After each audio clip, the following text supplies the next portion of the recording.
Hey folks, Aaron here. Welcome back to our anime review. Today we're looking at a series I'm so happy has returned. You have no idea, folks. We are looking at Quanzhi Gaoshou, the OVA. If you guys don't remember what Quanzhi Gaoshou was, it's the King's Avatar, episode 1 of this 3-episode OVA series that's coming out. Now, I forgot all about this. I remember that they did announce there was going to be an OVA series or like an extra thing that they were going to do. I had forgotten about it completely. I'm lucky that I saw on my Twitter feed several people saying, "Oh, we gotta go talk about it because it came out today." I was like, "Oh crap, I gotta jump on that," because honestly, as far as Chinese animations go, I have several that I really do like, but I don't think any of them have toppled yet the greatness of the King's Avatar. Like that to me is still reigning champ. Right underneath is Foxbear Matchmaker, which initially I wasn't ever gonna think that would ever be close. But the thing was that I really did like Foxbear Matchmaker as the series progressed. And I can't wait till that hopefully gets more. I want to say more episodes. I know the YouTube thing has it, but it's kind of weird for me because I'm a little bit lost in terms of what I'm doing with that. Because I know I had this whole thing planned out. I was going to do a whole thing where I was going to compare the two and all that, but I didn't end up doing it, unfortunately. And I always felt bad about that. But we'll see what happens. But anyways, today we're not talking about Foxbear Matchmaker. We're talking about Quanzhi Gaoshou. And boy, oh boy, this was an interesting episode because we didn't have a lot of a focus on our main character, Shu. Instead, we saw other characters. And what I mean by that is, in case you guys don't know, what this OVA series is supposed to be about is supposed to be talking about a tournament that's going on between, I want to say essentially, it's like in-group tournament that they're doing where it's like an exhibition match of sorts. That's probably the best way I could put it. Where you have the various things that, Shu came from, that group that he came from. They're all fighting each other. And they're just going to really prove their skills, and they're going to show the world how great they are as players. And the first match we had was the rookie members versus the captain. So we had a rookie member versus the big head honcho of the group.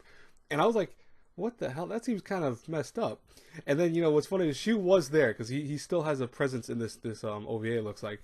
But he was really more so there as a kind of advisor of what was going on, I think, by talking to, his comrades and stuff like that. They're sitting next to him. As he says, is that this exhibition match, the reason why it seems almost comical to have a rookie player versus a captain is that you would never think the captain should ever lose. I mean, he's the captain. He's supposed to be the one that represents the best of the team.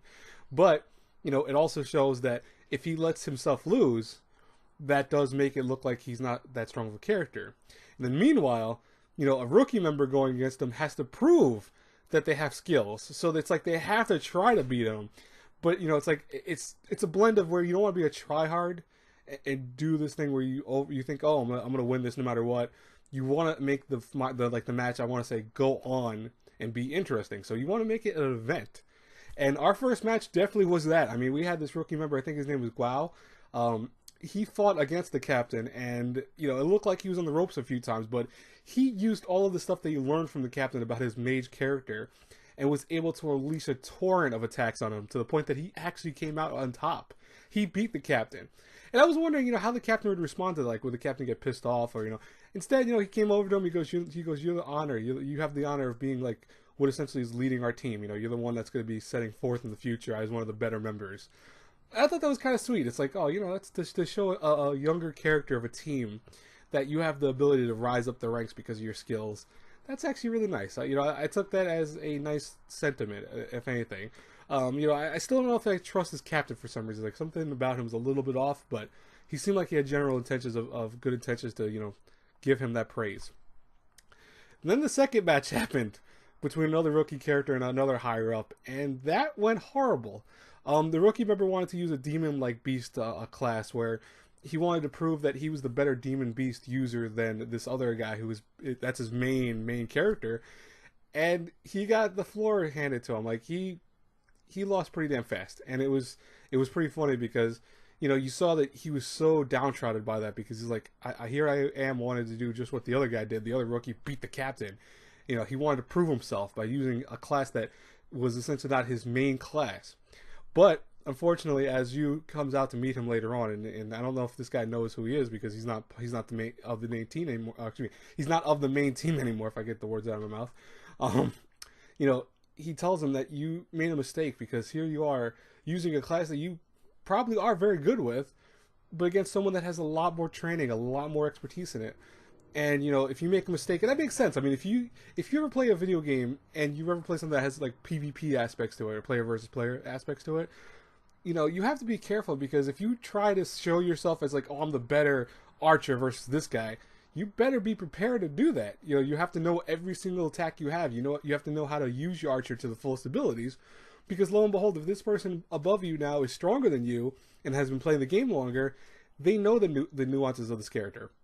You know, they know how to abuse their character. They know how to find all the little flaws of someone else trying to use their character, and vice versa. You know, they know what to expect. So it makes sense that, you know, here you are testing the waters essentially by going, I'm going to use a character that I'm not first off 100% familiar with against someone that has a better, you know, better grasp of this character, and this is their main character. You know, it's like you were destined to fail, dude. You know, that's your kind of, you know, he made a mistake with that. But, you know, he luckily Zhu appeared before him, kind of gave him a little pep talk and made him realize, hey, listen, you know, you just know better next time to kind of don't go against the guy who had that much experience with that character. That's all. I'll tell you right now, the animation this on this OVA series already looks like very impressive. Like, it looks like they fixed up some things with the walking animation that had with the problem with the first season, and it just looks a lot sharper. So I'm definitely happy about that. In terms of music, pretty solid overall. I think that ending song that played was actually the opening. That's going to be the opening for this series. Well, I'm not 100% sure, so don't quote me on that. But I did like it. I didn't think it was bad. I think it fit the mood. I still think the first one is way, way better, and I really miss that so much. But you know, I you know, you can't use the same opening over and over again. I mean, we don't need to do that with Japanese animation, but oh boy, I'm so happy to see the series return. It definitely looks already impressive. What do you guys think about the first episode of the OVA series for Quanzhi Gaoshou? I would love to hear from you as always in the comments below. Anyways, I will talk to you guys later. God bless you all. Devil's Line probably will come out later tonight. If not, if you don't see it tonight, it'll be tomorrow because it did pretty well when I released it last time on Sunday. Maybe you guys want to rather see it on Sunday. So we'll see what happens. But I'll talk to you guys then. God bless you all. Have a great night, everyone. Bye-bye.